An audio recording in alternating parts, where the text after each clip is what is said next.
दोस्तों ये वाला जो लेक्चर है ये ऑटो इम्यूनिटी का ही पार्ट 2 है। कल हम लोग 2 डिजीज के बारे में बात किए थे, हैशिमोटो डिजीज और दूसरी ऑटो इम्यून एनीमिया। तो और भी कई सारी डिजीज बचती हैं ऑटो इम्यून रिस्पॉन्स में, और इन डिजीज के बारे में आप लोगों को पता होना जरूरी है क्योंकि कई बारी क्वेश्चंस देखने को मिले हैं। तो बिना टाइम वेस्ट किए अगली डिजीज देख लेते हैं जिसका नाम है गुड्स-पास्चर सिंड्रोम। और इस पास्चर सिंड्रोम के अंदर क्या होता है, हमारी जो किडनी है और लंग्स है, किडनी और लंग्स के ऊपर एक मेम्ब्रेन लगी हुई होती है जिसको बेसमेंट मेम्ब्रेन नाम देते हैं। उस बेसमेंट मेम्ब्रेन के खिलाफ ऑटो एंटीबॉडीज बनना स्टार्ट हो जाती हैं, और जब उस मेम्ब्रेन के खिलाफ ये एंटीबॉडीज बनती हैं तो जा करके उसी मेम्ब्रेन के प्रोटीन्स के खिलाफ ये इम्यून रिस्पॉन्स जनरेट करना स्टार्ट कर देती हैं। और अल्टीमेटली क्या होता है, जो बेसमेंट मेम्ब्रेन होती है, जो हमारी लंग्स होती हैं और किडनी होती हैं, उनका लाइसिस होना स्टार्ट हो जाता है।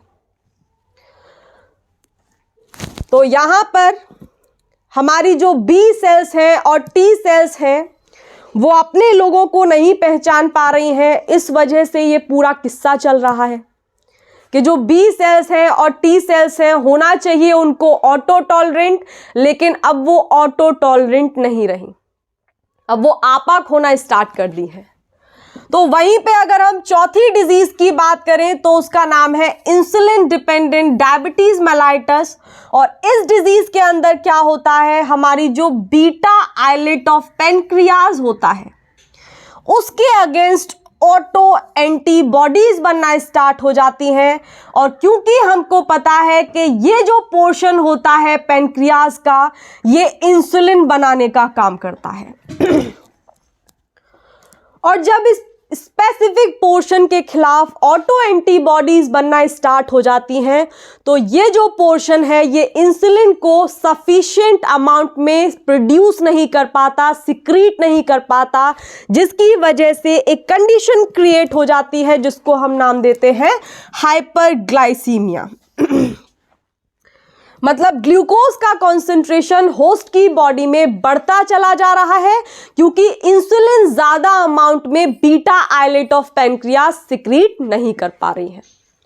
तो ये जो डिजीज होती है, ये जो ऑटो इम्यून रिस्पॉन्स होता है, ये जो डिसऑर्डर होता है, इसको हम नाम देते हैं insulin dependent diabetes mellitus.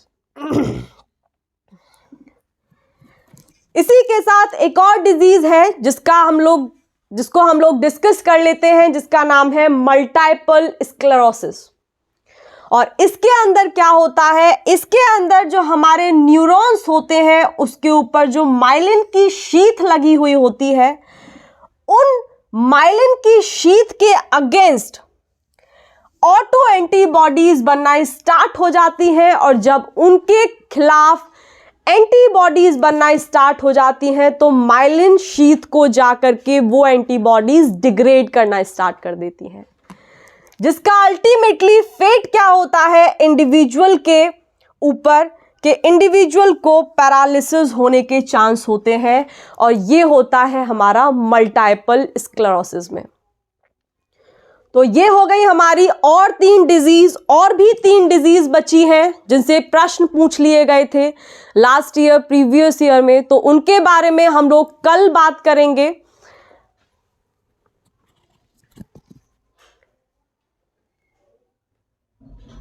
Channel को सब्सक्राइब नहीं किया है तो डू सब्सक्राइब इट, क्योंकि इम्यूनोलॉजी खत्म करने के बाद हम लोग सिग्नलिंग स्टार्ट करने वाले हैं। And if you guys are liking the way I am teaching you, then do subscribe the channel, share these videos to your friends as well who are preparing for the same exam, ताकि उन लोगों का भी selection पक्का हो। तो इसी के साथ बाय।